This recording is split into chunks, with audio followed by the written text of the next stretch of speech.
Well, hey everybody, it's your old pal Chuck, and I'm back with another TF1 review. And today we're taking a look at the Mega Changers. And this is Optimus Prime slash Orion Pax and Bumblebee. My theory is that going forward, the mainline merchandise for the film is always going to have Optimus Prime slash Orion Pax, regardless of what toy the what character the toy is, just because I feel that most of the mainstream audience doesn't recognize the name Orion Pax.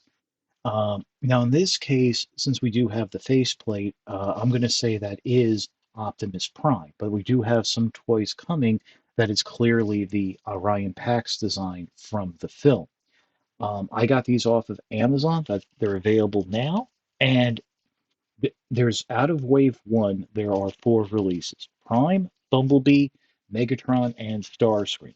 Megatron and Starscream are repacks from the Authentics Titan Changer line. Now, these have been renamed to Mega Changers. Um, Megatron actually is the same one that's been around for a few years, and it was just released in the Rise of the Beast line, which I'm pretty sure you can still find at retail.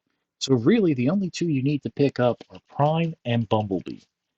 These are actually really fun figures, very simple, intended for simpler hands. So really, there's not much more to say. So we're going to pause and come back and take a look at Optimus Prime. These figures are actually quite big and barely fit in my light box, so at least the way I want them to fit. So I do apologize. Now, there's been several Titan Changer Optimus Primes over the years, and I got to say, I think this one is the nicest because we actually have elbows. Now, of course, that joint is due to the transformation, which we're going to get to in a moment. But as you can see, this is a very close approximation of its movie design. One thing I will point out, the box shows the figure with blue fists, and this just has the straight gray. I think that was done to keep a uniform look for vehicle mode, and also probably just to cut corners in price on the figure. Obviously, like most Titan Changers, the back is completely hollow, but who's gonna display their figures like that? Coming in real quick, let me show you the face. Kind of tricky to do, but you do see it's that updated faceplate design. So to get into the transformation, first thing you want to do is bring the figure down to a neutral pose. We'll start from there. There are 7 steps. So step 1, bring the arms forward like so. Up. Step 2, turn the figure around and rotate the head back. And it does tap into place right there. Step 3, rotate the arms backwards on these silver hinges. There is a there's a tab right there that's going to go into a slot right in the front. Goes in nice and secure. Step 4, bend the elbows backwards. There's a post there on the bottom of the fist that will go into a slot right to the side of Optimus's head. And there you go. Step 5, uh, rotate the figure up at the waist. That will snap into place like that.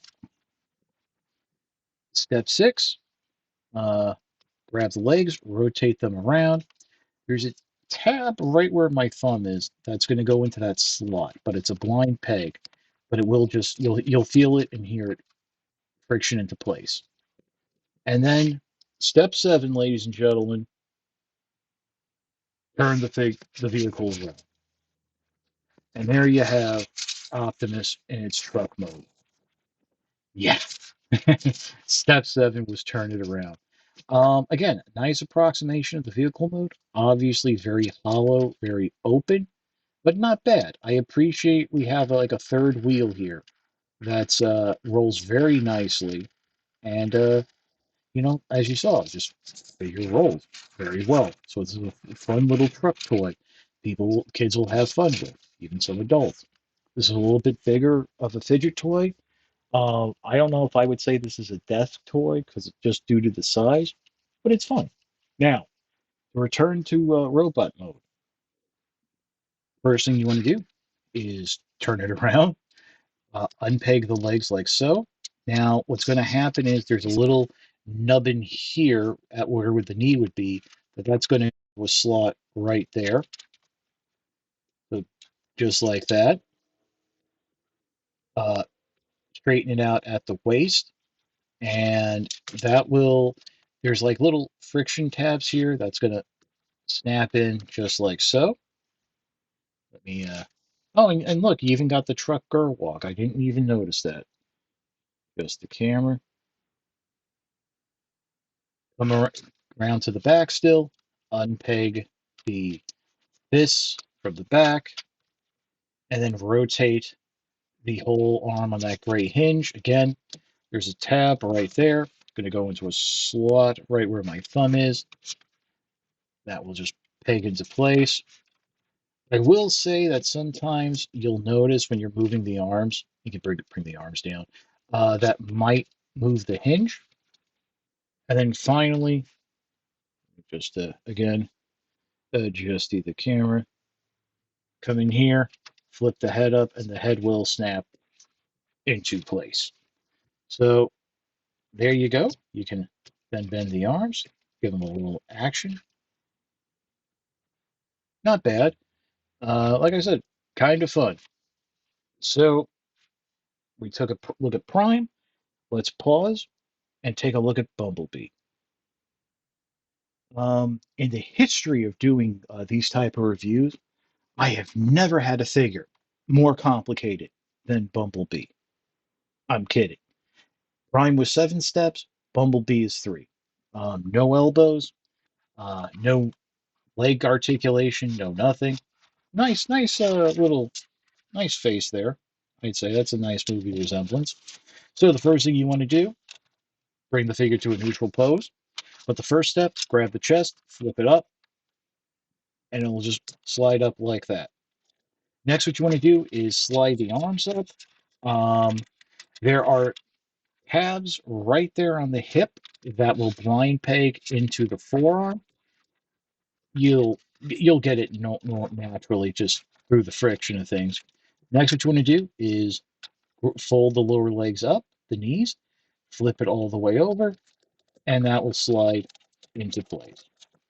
And there you go, presto change. You have a really nice representation of Bumblebee's vehicle. And again, like time, it rolls very nicely. You've got the 4 wheels here. I like that covered design right there. Again, obviously, very well. In vehicle mode, it's not that hollow because the robot mode is taking up all the space, but this isn't articulated. The arms move. I mean, for how many years grow up with the original line was this good enough? So, yeah, I think it's great. Um, Let me just adjust the camera back and I'll show you how to get back into robot mode. Step one, unpeg the legs. You're going to flip them around. There are these little nubbins here. They're going to snap the knees into place, just like so. Step two, unpeg the arms, bring them out. There's like a double hinge there. So we'll do that. And then finally, step three, bring the chest plate around. And once again, there's Bumblebee in its robot mode. Like I said, it's kind of tricky to try and keep it closed in a little because I don't want to show too much at the side. But these things are just so big, and I like it. I dig it. There haven't been that as many Bumblebee Titan changers as there have been primes, uh, but it's a fair enough amount, and I think really this is a nicer design.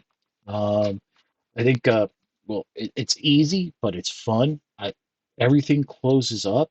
I think it's a better vehicle mode than primes, but just because everything closes up, and I think it's fun. I mean, this is something you can have fun with. Now, I do want to mention that, like the robot battlers, yes, hollow plastic, but that thin plastic too. But let's not keep in mind these are very light, which is great for small hands or weak people. Um, so there's that. Not much more to say, so we will pause and we'll come back with my final thoughts. I can't say these are the greatest figures in the world because they're not meant to be. They're meant to be a gateway into some of the other toys.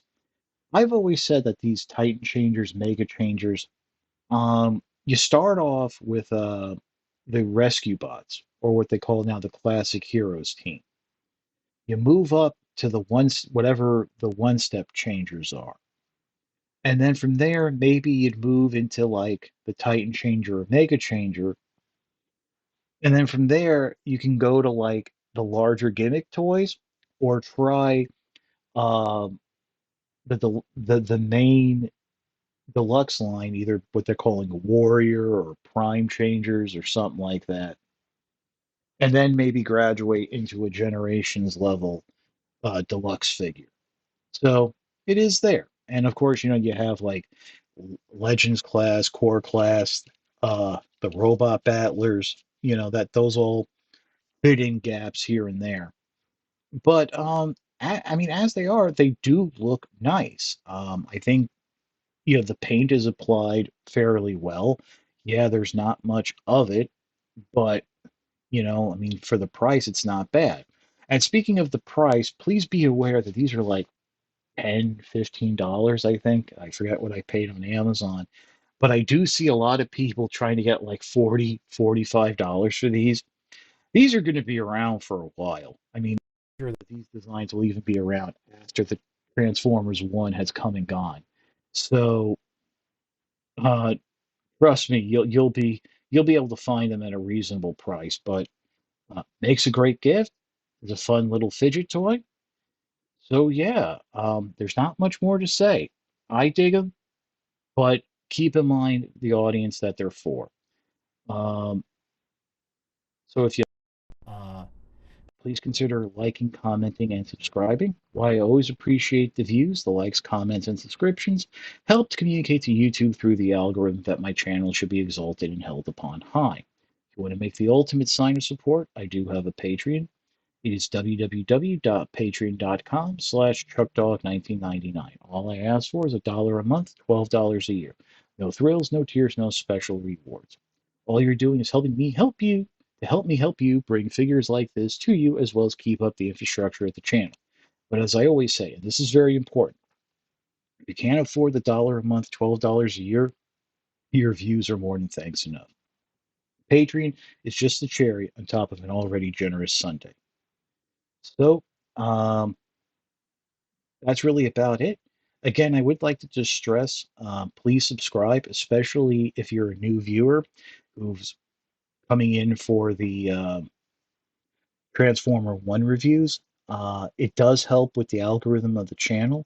Between 83 to 88% of you are not subscribed, and that really does affect my channel getting promoted. There's a lot of fun stuff we have here. I try to be as entertaining as I can. Sometimes it works, sometimes it doesn't. But hey, that's life. Uh, so really, please do subscribe. There's always that chance you might miss something. But that's about it. Once again, this is your old pal Chuck for Optimus Prime / Orion Pax and Bumblebee. We will see you next time. Oh, look, I just caught that. It's Bumblebee / B-127. Oh, that's interesting. So yes, I will see you next time.